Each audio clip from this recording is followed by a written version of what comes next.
Aloha! It is time to look at another profound moment during an amazing trip taken by an interesting person. And today's guest I can really relate to. He was a freelance travel writer, spending time going places, pitching stories, and you never know when that big one is going to hit. Well, I'd like to introduce you to Kyle Ellison. We're here in his hometown of Kula on Maui, and he's going to tell us a little about a very profound moment when he was physically in Africa, needed mentally to be in South America. And Kyle, welcome. I'll leave it to you. Yeah, John, thank you for having me. This is exciting. So, love telling stories about it. Yeah, it seems like a long time. I guess it was maybe 6 years ago or so now, for this one event that we're talking about. I was, saying about profound. So I did freelance travel for about 5 or 6 years as a freelance writer, and you know, that's always been my dream, by the way. Even when I was a little kid, I remember when I was 11, I would go to the trips on the mainland, have my little journal and write, little sketches and where we've been and everything. And I did look at maps as a kid. So I always wanted to write about it. But kind of in a way, the way you never see yourself growing, like physically as a kid, you don't notice yourself getting taller or better at a sport or whatever it is, your own progress. I had a few articles here and there, and I was doing more and doing more and doing more. And even though I kind of was full-time writing, that was my job, was I would fly around the world, I would write about things. It still didn't really seem like this was real. I don't know, this is just, I traveled and I would write about it and get some checks every now and then. It was great. But yeah, there was this moment we were in Moshi, Tanzania, which is kind of the jumping off point for a lot of people who go to the Serengeti, and we were going to climb Mount Kilimanjaro. When I say we, it was my girlfriend at the time. Well, we were married at the time. My wife, Heather, and I were there to climb Kilimanjaro, and we were in Africa for 3 months, and we were going to go in the Serengeti. And for our honeymoon in 2010, we had done 3 months in South America. And when we were there, we did all sorts of things. One of them was visited Machu Picchu via climbing the Salcantay Trail, which is a parallel trail to the more famous Inca Trail.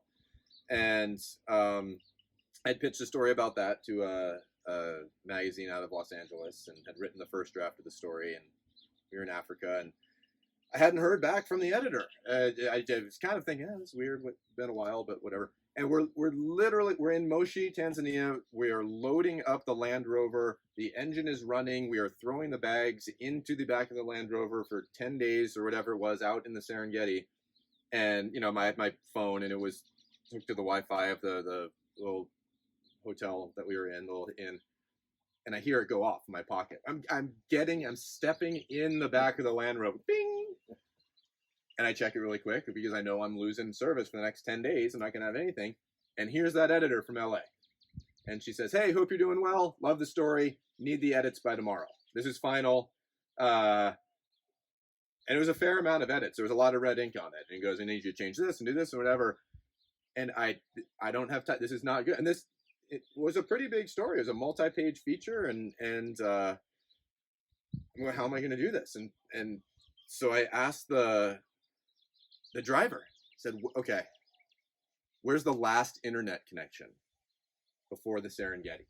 Before we get out there, where's the last place that has internet that I can connect a Wi-Fi signal to? And he goes, well, there's this village. It's about an hour to an hour and a half from here, depending on traffic. And after that, we're out there. You're out in the savannah. Okay, so I put on my headphones in the back, and I sit in the back seat of the Land Rover, and I just have to mentally transport myself, literally close my eyes and transport myself back to climbing over the Andes into the edits of what I'm doing there in Peru.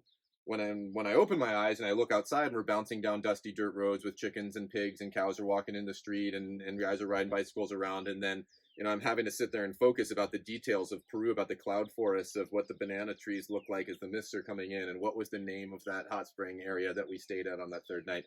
And it was kind of in that moment as I'm in the back of the Land Rover, and I'm bouncing down the road in Tanzania, and I'm thinking about the Andes, and I got this story coming in, and I'm working on going out into the savannah, and do I have my gloves for Kilimanjaro, and everything running through my head. It was kind of that moment, like, wow, I think you might actually be a travel writer. Like, this feels kind of weird. This feels cool. So there was, it just kind of hit me right then. Like, this is what I always wanted.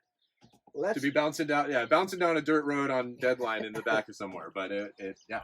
And like you were just saying, though, you have to be in physically you're in one place, mentally you're in another place. But often there's a third dimension, right? Because, well, you're thinking about the story right in front of you, writing about one in the past, but you're also pitching things that are coming ahead. Yeah, so I mean, a lot of people who are travel writers full time as their job, this is what they do. Exactly that. You've just gone on a trip. You're filing that story. You're doing the edits. You have all of your notes that you've taken. You have your photos that you're poring over and going through. So you're mentally somewhat in the past of the story that you're working on, but you're likely also in the present of somewhere where you are also taking notes for a story or just the logistics, the day to day, and actually trying to enjoy the place as well while you're there. And then also, you more than likely are lining up your next. What's the next place you're going to after this? Are there visa requirements? What is the the people that you're staying, the hotel? What's your flight? What's the story? Who are you pitching it to? And so you're simultaneously in the past, the present, and the future all at the same time. So let me ask you though, I've seen all the places you've been, and there definitely had to be a couple times where you were out of Wi-Fi and you missed that big story. Did that happen to you? We all seem to have a lot of hits and misses in the course of doing this. Amazingly, I've gotten pretty lucky on not having come back to 10 days out in the field somewhere, and then you come back and you see at least one or two of going, I can't believe that I missed that.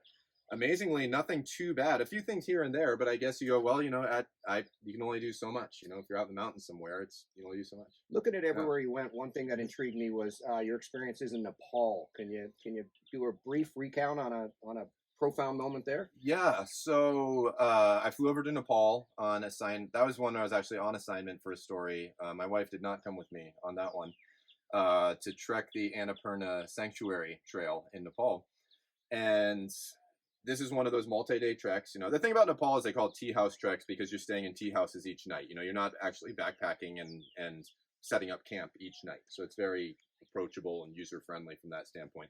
But you still are walking many miles a day at very high altitude. And so you want to try to, make your pack as light as you can, I suppose. You are walking a bunch.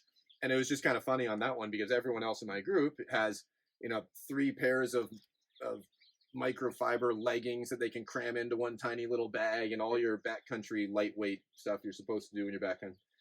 And I'm clunking around this big, heavy old laptop of mine that I've got in the backpack. And the whole way along, we sit down for water breaks, taking notes and everything. And one problem there, though, was that my computer, it literally froze. Not like the screen froze, the laptop froze because we hiked up. It was almost 15,000 feet. And the computer literally froze. And it wasn't until I got back to Kathmandu that I was able to get it literally unfrozen. Yeah. So that was one challenge one time. Now, you mentioned Heather. You've been married 10, 11 years now? 10 years. Wow. Yeah. Congrats. Thank you. Yeah. Most of the time, travel writers taking assignments, they dictate where the family goes, where the couple goes on their trips. Does she get any say in the matter here? How does that work? Well, I've been married for 10 years, so that answer, yeah, she gets all the say in where we get. No, usually, actually, our itinerary and what she would like to do, what we want to do, kind of dictates our itinerary, and then I'll pitch stories after the fact of everywhere we went. I also find it's fun that way because stories organically just kind of bubble up. You're not trying to force the story. You're not trying to force what it is. It's just, hey, this is a crazy thing that happened, or we went this was interesting. So oftentimes, no, she dictates the itinerary, and then I'll pitch stories afterwards. But there have been a couple of instances where I had an on assignment to go, and one of which was actually with our first child. Tanner was 11 months old.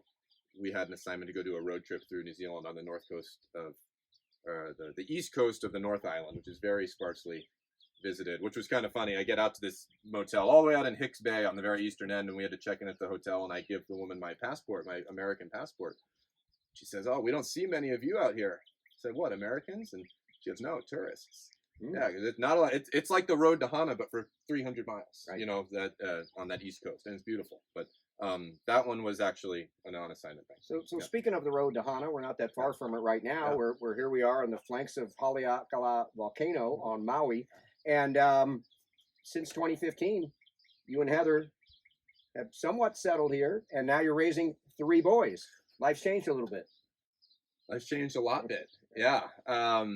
Yeah, but we haven't completely slowed down. Haven't completely stopped the travel. We still, my oldest son, all 3 of my boys have passports. Even the baby, who he's 15 months now, but when he was 3 months old, he had a passport.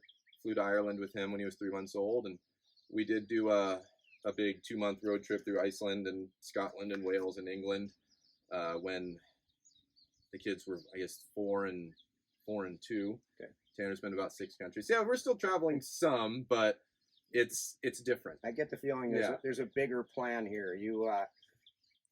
Are you thinking of doing something that has to do with family travel writing? Or... Yeah. I mean, we would like to. We actually are. You catch me at a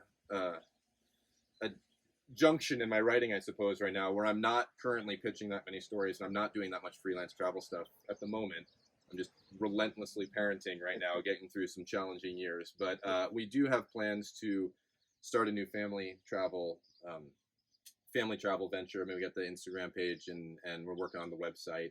It's called Go Outside and Explore is the name of it, and that's the website and everything. Also, growing up in a place like Hawaii here and having the kids here where we are outside so much, we're just real big on getting the kids outside and seeing, outside and exploring and seeing new places, whether that's new places on your map or new places in your backyard, wherever it is. So, well, cheers to what you've done, what you're going to do ahead. It's great. You have time to run up the volcano today?